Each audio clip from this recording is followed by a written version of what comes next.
Hello दोस्तों, स्वागत है आपका मेरे यूट्यूब चैनल पे जिसका नाम है लर्निंग हिंदी विद अभिनव देशमुख। तो आज हम पढ़ने वाले हिंदी सुलभ भारतीय 5वीं कक्षा का इकाई 2 में का पाठ नंबर 3 भाई भाई का प्रेम। तो चले हम पाठ पढ़ना शुरू करते। तो हमने पाठ नंबर 3 भाई भाई का प्रेम खोल दिया है। पढ़ो और समझो, मतलब हमें पढ़ना है और फिर क्या करना है तो समझना है। तो चलिए, ये पाठ क्या है भाई भाई का प्रेम। तो हाँ, अभी इसका शीर्षक देख के हमें पता चल गया होगा कि इसका क्या है भाई भाई का प्रेम। मतलब जो एक भाई रहता है और उसके दूसरे भाई के प्रति उसका क्या प्रेम रहता है वो देखेंगे। ये हमें इस पाठ में बताया गया। तो चलिए देखते हैं हम क्या है ये। मनोहरपुर नामक एक सुंदर गांव था। गांव की मिट्टी बहुत उपजाऊ थी। उस अंत गांव के अधिकांश लोग खेती किया करते थे। देखिए, मनोहरपुर नाम का एक गाँव है। कौन सा गाँव है? तो मनोहरपुर नाम का एक गाँव है। और गांव की जो मिट्टी थी वो बहुत उपजाऊ थी, मतलब उसमें फसल बहुत अच्छी आती थी। और अंत में मतलब देखिए, जो गांव में जो बहुत सारे लोग थे, उनमें से अगर अभी 100% अगर आप ऐसे पकड़ेंगे कि 100% लोग गांव में रहते हैं, पकड़ेंगे ऐसा, तो उसमें से 70 से 80 लोग 80% लोग क्या करते थे? खेती करते थे। इसी मनोहरपुर में दो भाई रहते थे। दोनों किसान थे। उनके घर अलग अलग थे, पर दोनों में बड़ा प्रेम था। दोनों भाई हमेशा एक दूसरे की भलाई की बात सोचा करते थे। तो देखिए, तो ये जो मनोहरपुर गांव है उसमें क्या थे? दो भाई थे।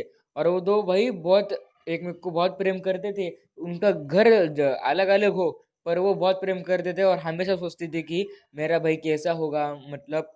और वो ये रहते थे, बहुत एक दूसरे से प्रेम करते थे और दोनों दूसरों के एक दूसरों की भलाई के बारे में ही सोचते थे। कौन? तो वो दोनों भाई कहाँ पे रहते हैं? तो वो मनोहरपुर में ही रहते हैं। इस वर्ष पूरे गांव में फसल अच्छी हुई थी। कटाई हो चुकी थी। खलियान में सबके अनाज के ढेर लगे थे। तो देखिए, इस वर्ष में मतलब जो ये वर्ष था, अभी वहाँ का वर्ष, हाँ, यहाँ का नहीं।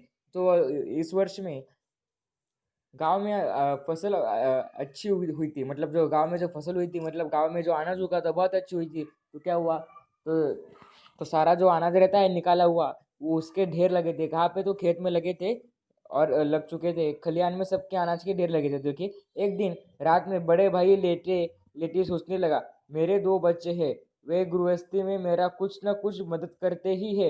मेरे छोटे भाई के बाल बच्चे नहीं है, उसे सारा काम अकेला ही संभालना पड़ता है। तो देखिए, उसमें से एक बड़ा जो भाई रहता है, वो क्या सोचता है कि मैं तो गृहस्थ, मेरे दो बच्चे हैं और मेरी गृहस्थी है।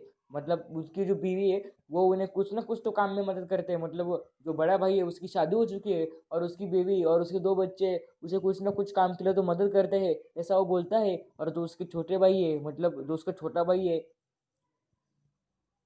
वो तो अभी अकेला है, उसको कोई बच्चे नहीं है। उसे सारा अकेला काम करना पड़ता है, ऐसा वो सोचता है। इसीलिए मुझे उसकी सहायता करनी चाहिए, यह सोचकर वह उठा और खलियान में गया। तो देखिए, तो ये सब भाई, अपना बड़ा भाई, मतलब वो बड़ा भाई अपने छोटे भाई भाई के बारे में ये सब सोचता है। और तभी वो झटकन से क्या करता है? उड़ जाता है। और कहाँ जाता है? तो खलियान जाता है। तो चले देखते हैं। खलिहान में अपने अनाज के ढेर से उसने 10 गठरी अनाज बांधा। उनमें से एक गठरी सिर पर रखकर छोटे भाई के ढेर की ओर बढ़ा। तो देखिए, बहुत ही अच्छा है। एक भाई के प्रति, अपने भाई के प्रति कितना प्यार है वो हम देख सकते हैं। क्योंकि देखिए, भाई भाई का प्रेम बहुत अच्छा होता है। अभी कोई लोग दिखाते हैं, कोई लोग नहीं दिखाते, पर प्रेम ही प्रेम रहता है। और हर भाई अपने भाई से प्रेम करता रहता है। तो देखिए, वो यहाँ में का जो बड़ा भाई है वो क्या करता है? खलिहान में जाता है और 10 गठरी इतना क्या करता है? अनाज बांध लेता है। और उसमें से एक जो गठरी रहता है वो क्या करता है? अपने सिर पर रख देता है। और जो अपना छोटा भाई है उसके क्या करता है? ढेर में डालने जाता है। ठीक उसी समय छोटा भाई भी अपने घर में बैठा सोच रहा था, मैं जवान हूँ, जितना चाहे उतना काम कर सकता हूँ, जहाँ चाहूँ। तो देखिए, अभी छोटे भाई का क्या करेंगे वो हम देखेंगे अगले पेज पर। तो वो बोलते हैं कि मैं तो अभी क्या जवान हूँ, मैं कितना भी काम कर सकता हूँ, वैसा वो बोलता है। कौन बोलता है? तो वो छोटा भाई। और कभी सोच रहा है वो, उसी समय सोच रहा है जहाँ उसने बड़े भाई ने सोचा है, उसी समय में तो उसका छोटा भाई भी सोच रहा है। तो चलिए देखते हैं कि अगला पेज नंबर क्या होता है। अगले पेज में ना, तो देखिए, जा सकता हूँ, किसी कारणवश यदि खेती में फायदा नहीं हुआ तो कोई दूसरा काम कर लूँगा। मेरा खर्च कम है, लेकिन मेरे बड़े भैया के तो बाल बाल बच्चे वाला है। तो देखिए बहुत ही अच्छा, मतलब बहुत दोनों के प्रति एक दूसरे के प्रति बहुत प्यार है। किसको तो बड़े भाई को, छोटे भाई को। अब छोटा भाई क्या सोचता है, मैं तो जवान हूँ, मैं कितना भी काम कर सकता हूँ। और जो मेरा बड़ा भाई है, अगर खेती में अगर मुझे फायदा नहीं हुआ तो मैं क्या करूंगा, दूसरा काम भी कर सकता हूँ। मेरे खर्चे कितने हैं तो कम है, पर उसे तो बाल बच्चे हैं, उसका खर्चा बहुत ज्यादा है। ऐसा छोटा भाई सोचता है। तो तब क्या होता है देखते हैं, घर गृहस्थी के खर्च अधिक है, इसीलिए मुझे उनकी सहायता करनी चाहिए।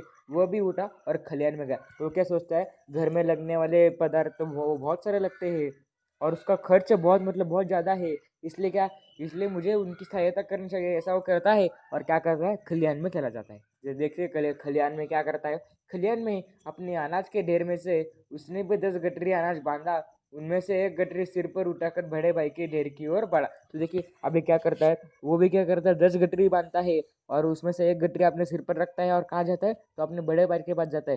कहाँ पे, तो उसके अनाज के ढेर पे वहाँ अपना अनाज डालता है, क्योंकि वो बेचेगा और उसे कुछ ज़्यादा पैसे आएंगे, वो सोचकर ऐसा छोटा भाई अपने बड़े भाई के यहाँ पे डाल देता है, मतलब डालने जा रहा है, अभी तक डाला नहीं है।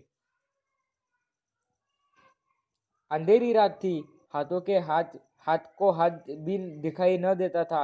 इस वातावरण में दोनों भाई धीरे धीरे एक दूसरे के अनाज के ढेर की ओर बढ़ रहे थे।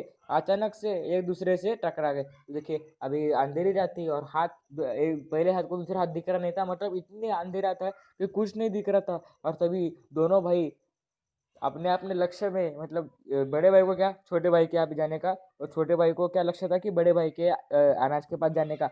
और वो धीरे धीरे बढ़ रहे थे। और तभी क्या होता है देखिए, अचानक एक दूसरे टकरा जाते हैं। अभी जो दोनों है, वो अंधेरी रात थी, कुछ भी दिखाई नहीं दे रहा, तो क्या कर देते हैं, तो टकरा जाते हैं, किनको, एक दूसरे को टकरा जाते हैं। दोनों चौंक कर एक साथ बोले, कौन है। तो देखिए अगर आपको रात में कोई टकराएगा और आपको लगेगा कि अरे कौन है कौन है, ऐसा लगेगा, तो वैसे ही उस भाव से वो दोनों क्या करते हैं, टकराते और बोलते कौन है, ऐसा वो बोलते हैं। दोनों भाइयों ने एक दूसरे को देखा, उसके सिर पर अनाज की गठरी थी। दोनों समझ गए। देखिए अभी दोनों भाई एक दूसरे को समझ जाते हैं कि वो कौन है। और वो लोग तो क्या देखते, तो गठरी देखते हैं, वो अनाज की गठरी वो देखते हैं। और तभी वो समझ जाते हैं कि क्या करने वाले थे वो। बड़े भाई ने कहा, छोटे, तुम्हारी मदद करने वाला कोई नहीं है, खेती का सारा काम तुम्हें अकेले ही संभालना पड़ता है। मैंने सोचा कि तुम्हारे पास अधिक अनाज होगा तो अधिक दिन तक घर चलेगा, इसलिए मैं खलिहान में अनाज तुम्हारे तुम्हारे तुम्हारे ढेर में डालने जा रहा था। तो देखिए जो बड़ा भाई है, वो अपने छोटे भाई को बोलता है, देख छूटिए, छोटे, तू क्या करता है, तू अकेले है और तुझे सारा काम अकेलना पड़ता है, इसलिए मैं मेरे अनाज में का अनाज तेरे में डाल रहा था, क्योंकि उस दिन से तेरा घर और दिन ज्यादा चलेगा, ऐसा वो बोलता है। भैया, आप बाल बच्चे वाले हैं, आपके खर्च अधिक है, आपके अधिक मात्रा में अनाज की आवश्यकता होती है, इसलिए मैं खलिहान से अनाज आपके ढेर में डालने जा रहा था। तो देखिए, तो फिर जब बड़ा भाई ये सब बोलता है, तभी छोटा भाई जल्दी से उत्तर देता है कि भैया, आप बाल बच्चे वाले, मतलब आपको बाल बच्चे हैं, और आपका खर्च ज़्यादा है, और आपको अनाज की आवश्यकता भी बहुत ज़्यादा है, इसलिए मैं मेरे खेत में का अनाज तुम्हारे यहाँ पे डाल रहा था, ऐसा वो बोलता है। अपनी बातें कहते सुनते दोनों भाइयों की आंखें भर आई। दोनों रोते हुए एक दूसरे के गले लग गए। तो देखिए अभी ये वाक्य सुनकर हमारे आंखों में भी न जानते हुए आंसू आ चुके होंगे, क्योंकि देखिए एक भाई के प्रति कितना प्रेम है, ये हमें दिखाया गया है। और देखिए, और क्या होता है तभी, तभी बोलते बोलते और सुनते सुनते उन दोनों में के आंखों में से आंसू निकल आते हैं, और दोनों गले मिल जाते हैं। दोनों भाइयों के प्रेम की ये कहानी आज भी लोग भाव विभोर होकर सुनते सुनाते हैं। मतलब ये जो कहानी है उन दोनों भाइयों की, ये आज भी लोग क्या करते हैं, सुनते हैं और सुनाते हैं सबको। तो ये भाई के प्रति, और देखिए कितना अच्छा प्रेम है इन दोनों में। ऐसे ही हम सब लोगों को रहना चाहिए, सब लोगों की सहायता करनी चाहिए, और ऐसे ही सब लोगों की सहायता करनी चाहिए, और सबको ऊपर लाना चाहिए। तो अगर आपको वीडियो पसंद आई तो लाइक करें, शेयर करें, सब्सक्राइब करें, और बेल आइकन दबाना ना भूलें। धन्यवाद।